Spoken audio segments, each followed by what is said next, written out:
Doctor Sreevarma ஆயுள் தரும் ஆயுர்வேதா அறுவை சிகிச்சையில்லா குணம் ஆயுள் கால நிவாரணம்.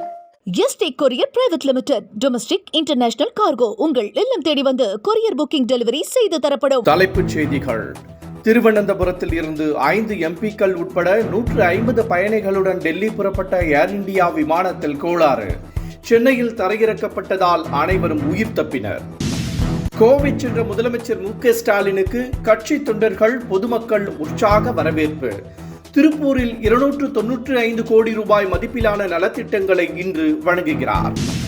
ராமதாஸ் தலைமையில் நடைபெற்ற பாமக மகளிர் மாநாட்டில் பூரண மதுவிலக்கு, சாதிவாரி கணக்கெடுப்பு, வன்னியர்களுக்கு 10.5% இடஒதுக்கீடு உள்ளிட்ட 14 தீர்மானங்கள் நிறைவேற்றம். தந்தையை மிஞ்சிய மகன் இருக்கக்கூடாது என ராமதாஸ் அறிவுறுத்தல். கிருஷ்ணகிரியில் இருந்து 3வது கட்ட பரப்புரையை தொடங்குகிறார் இபிஎஸ். தொழில் முனைவோர், வணிகர்கள், விவசாயிகளுடன் கலந்துரையாட திட்டம். கிங்காங் குடும்பத்தை வீட்டிற்கு அழைத்து வாழ்த்திய நடிகர் விஜய் சேதுபதி. தனித்தனியாக புகைப்படம் எடுத்து உரையாடி மகிழ்ச்சி. இனி விரிவான செய்திகள். திருவனந்தபுரத்தில் இருந்து 5 எம்பிக்கள் உட்பட 150 பயணிகளுடன் டெல்லிக்கு புறப்பட்டு சென்ற ஏர் இந்தியா விமானத்தில் நடுவானில் திடீரென தொழில்நுட்ப கோளாறு ஏற்பட்டது.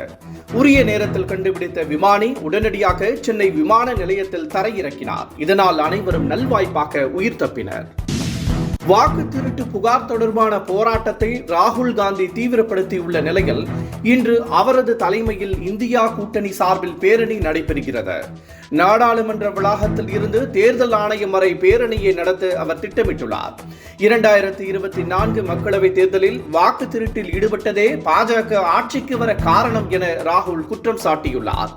அதேபோல் பீகார் வாக்காளர் பட்டியல் திருத்தத்திலும் பெருமளவு முறைகேடு நடைபெற்றதாக குற்றச்சாட்டு எழுந்துள்ளது.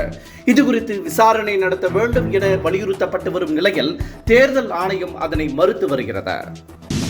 கள ஆய்வுக்காக கோவை சென்ற முதலமைச்சர் மு.க. ஸ்டாலினுக்கு தொண்டர்கள், பொதுமக்கள் உள்ளிட்டோர் உற்சாக வரவேற்பு அளித்தனர்.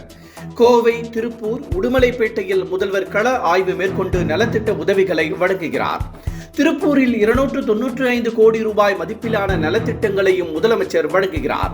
பல்வேறு துறைகளின் சார்பில் 19,785 பேருக்கு நலத்திட்ட உதவிகள் கிடைக்க உள்ளன.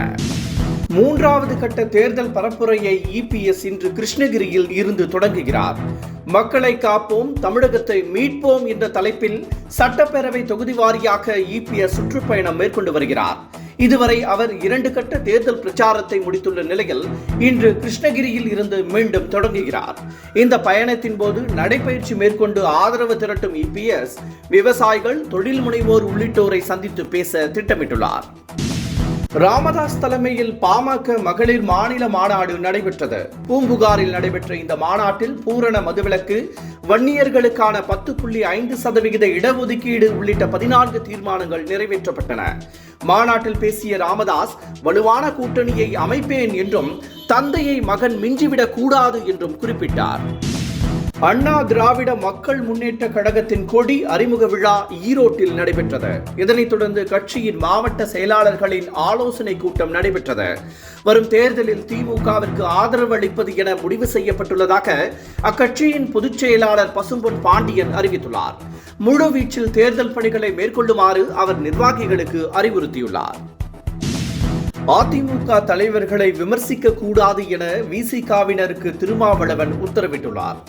திராவிட இயக்கங்களில் பார்ப்பனியம் ஊடுருவ எம்ஜிஆர் ஒரு காரணமாக இருந்துவிட்டார் என்ற விமர்சனம் இருப்பதாக திருமாவளவன் கூறியிருந்தார். இதற்கு அதிமுகவினர் கடும் கண்டனம் தெரிவித்தனர். இதற்கு பதிலளித்திருந்த திருமாவளவன் தமிழகத்தின் அரசியல் களத்தை சுட்டிக்காட்டியதாகவும் எந்த தவறான கருத்தையும் தான் கூறவில்லை என்றும் குறிப்பிட்டிருந்தார். இந்த நிலையில் அதிமுக தலைவர்களுக்கு பதிலளிக்கும் வகையில் இனி யாரும் பேச வேண்டாம் என்றும் எந்த தலைவர்களையும் அவமதிக்கும் நோக்கம் தனக்கு இல்லை என்றும் தெரிவித்துள்ளார். இந்தியா வளர்ந்த நாடாக மாற வேண்டும் என மத்திய அமைச்சர் நிதின் கட்கரி தெரிவித்துள்ளார். வளர்ந்த நாடாக அமெரிக்கா உள்ளதால் மற்ற நாடுகளை வரி விதித்து மிரட்டுவதாக அவர் குறிப்பிட்டுள்ளார்.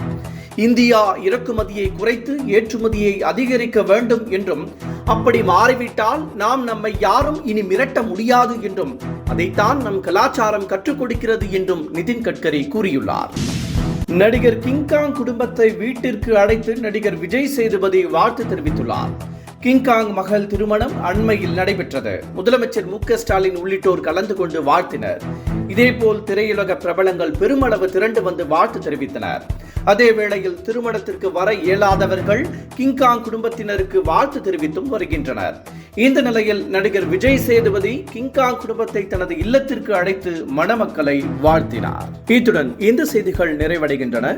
மீண்டும் பகல் 1 மணிக்கு சந்திப்போம். வணக்கம். என்றும் உங்களுடன் மை இந்தியா. முக்கிய செய்திகளை உடனுக்குடன் தெரிந்து கொள்ள சப்ஸ்கிரைப் பண்ணுங்க, பெல் பட்டனை பிரஸ் பண்ணுங்க. என்றும் உங்களுடன் மை இந்தியா. டாக்டர் ஸ்ரீவர்மா ஆயுள் தரும் ஆயுர்வேதா அறுவை சிகிச்சை இல்லா குணம் ஆயுள் கால நிவாரணம்.